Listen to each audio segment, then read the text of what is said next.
5 मई की रात केदारनाथ यात्रा से लौट रही लापता प्रज्ञा सिंह बिहार के बेगूसराय से मिली है, जो ट्रेन में रहस्यमय तरीके से गायब हो गई थी। दरअसल हरिद्वार के लक्सर क्षेत्र के पास में नंदा देवी एक्सप्रेस से लापता हुई प्रज्ञा सिंह की पुलिस लगातार तलाश कर रही थी और 5 मई की रात करीब 12 बजे अपने पति के साथ में नंदा देवी एक्सप्रेस में सफर कर रही थी और प्रज्ञा सिंह ट्रेन से संदिग्ध परिस्थितियों में लापता हो गई थी।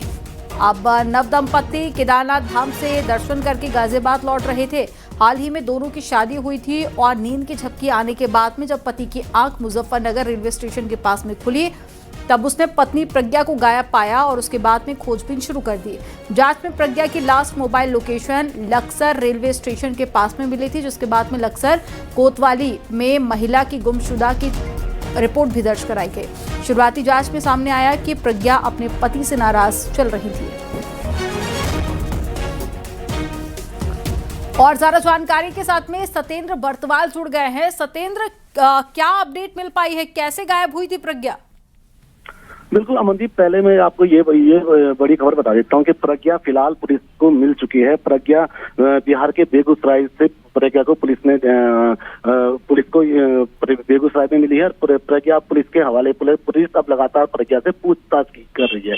बताया जो जा रहा है कि क्योंकि 5 तारीख को जो प्रज्ञा और उसके हस्बैंड जो मनीष, क्योंकि केदारनाथ धाम के दर्शनों के लिए गए थे, वहां से वापस लौटते हुए जब इन्होंने देहरादून से दिल्ली के लिए ट्रेन पकड़ी थी और ट्रेन के बाद क्योंकि जो मनीष की जो नींद खुली थी, बताया जा रहा है कि मुजफ्फरनगर में उन्हें पता चला कि प्रज्ञा उनके साथ है नहीं, जिसके बाद उनको काफी ढूंढ खोज की। लास्ट मोबाइल लोकेशन लक्सर मिला। लक्सर में जब वो पहुंचे तो उन्होंने लक्सर में ये पूरे मामले में एक मुकदमा भी दर्ज हुआ है प्रज्ञा की गुमशुदगी का। उसके बाद पुलिस ने लगातार छानबीन की, पूछताछ की और लगातार पुलिस जब ये पूरे मामले पे देख रही थी तो उसमें आज का डेवलपमेंट ये रहा कि प्रज्ञा फिलहाल पुलिस को मिल चुकी है और बेगूसराय में प्रज्ञा मिली है बिहार के। अब वहाँ किस तरीके से पहुंची, कैसे पहुंची है, उससे पुलिस लगातार पूछताछ कर रही है। जी तो बिल्कुल। और परिवार वालों की तरफ से क्या कुछ कहा गया है, क्या कोई रिएक्शन सामने आया फैमिली का?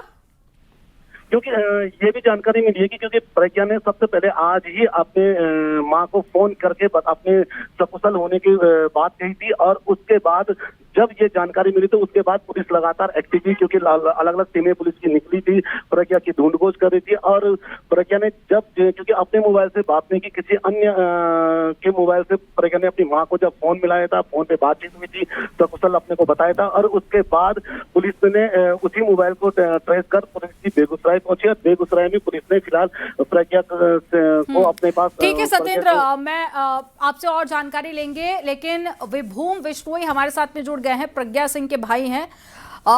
विभूम जी, बहुत स्वागत है आपका न्यूज़ 18 पर। और अब फाइनली आपकी बहन मिल गई है, लेकिन दो तीन चीजें इसके पीछे सामने आ रही। पहला तो ये कि नाराजगी की बात कही जा रही है, दूसरा गायब होने को लेकर FIR दर्ज करवाई गई थी। फिलहाल क्या आपकी अभी तक प्रज्ञा से बात हुई थी, क्या हुआ था उस वक्त? नहीं, मैं नहीं हुई है प्रज्ञा से हमारी, और ये अभी हमें पता भी नहीं चला है। पुलिस ने बस हमें बुलाया है वापस लक्सर थाने।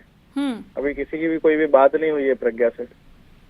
लेकिन नाराजगी की बात कही जा रही है, क्या कोई लड़ाई झगड़ा हुआ था? क्या कोई भी गायब होने से पहले आपकी फैमिली की बात हुई हो? नहीं मैम, बात तो हुई है, लास्ट बात मौसी से ही हुई है मेरी, लेकिन ऐसा कोई लड़ाई झगड़े का तो अभी तक सामने नहीं आया है। ठीक है। और फिलहाल पुलिस की तरफ से आपको क्या जानकारी दी गई है? पुलिस के हिसाब से जानकारी ये है कि लक्सर थाने पहुंचे, आपको कुछ इन्फॉर्मेशन देनी। तो मैंने पूछा भी उनसे फोन पे कि क्या सर जानकारी है, बोले नहीं आप पहले थाने आइए, थाने में बात करेंगे। ठीक है, तो आपकी फैमिली कब तक थाने पहुंचेगी? क्या कोई और भी इस दौरान बातचीत प्रज्ञा से अगर हुई हो आपकी? तो 5 घंटे लगे मैम, हम लोग दिल्ली आ गए थे। वो खोया पाया के पोस्टर्स वगैरह बांटने चिपकाने हम लोग आए थे, क्योंकि आज संडे था तो हम लोगों ने सोचा कि यहाँ पे दिल्ली में भी हम लोग कुछ एक बार ट्राई करें। तो अभी हम लोग बस दिल्ली से निकल रहे हैं, तो हमें 3-4 घंटे 5 घंटे मैक्सिमम लगेगा पहुँचने में वहाँ पे। ठीक है, लेकिन कोई आपको ऐसा डाउट हो कि आखिर क्या हुआ होगा, क्योंकि आप तो आपकी बहन को बेहतर तरीके से जानते होंगे? मैम FIR हम ही लोगों ने करवाई है, हमें तो अपहरण का डाउट था। अब अभी हम कुछ नहीं कह सकते, क्योंकि पुलिस ने बुलाया है, तो आगे तो पुलिस ही बताएगी मैम। क्योंकि नाराजगी की बात कही जा रही है, तो क्या आप जो प्रज्ञा के पति हैं, आपके जीजा हैं, क्या उनको लेकर आप कुछ कहना चाहेंगे? मेरे पास तो कुछ बताया ही नहीं गया है मैम। ठीक है, हमारे पास भी कोई इन्फॉर्मेशन नहीं है। ठीक है, तो आपको गुमशुदगी की जानकारी कहाँ से मिली थी फिर? हमारे जो बहनोई हैं उन्होंने हम लोगों को फोन लगा के इन्फॉर्मेशन दिया था कि बहन नहीं मिल रही है, मतलब वो ट्रेन में नहीं है। ठीक है, हमारे साथ में जुड़ने के लिए बहुत शुक्रिया आपका। तो देखिए, प्रज्ञा मिल गई है, लेकिन अब फैमिली वाले जा रहे हैं पुलिस स्टेशन और बाकी जानकारी उनको वहीं पर पहुंच के मिल पाएगी। सत्येंद्र हमारे साथ में जुड़े हुए थे, संवाददाता सत्येंद्र, आपका भी बहुत शुक्रिया।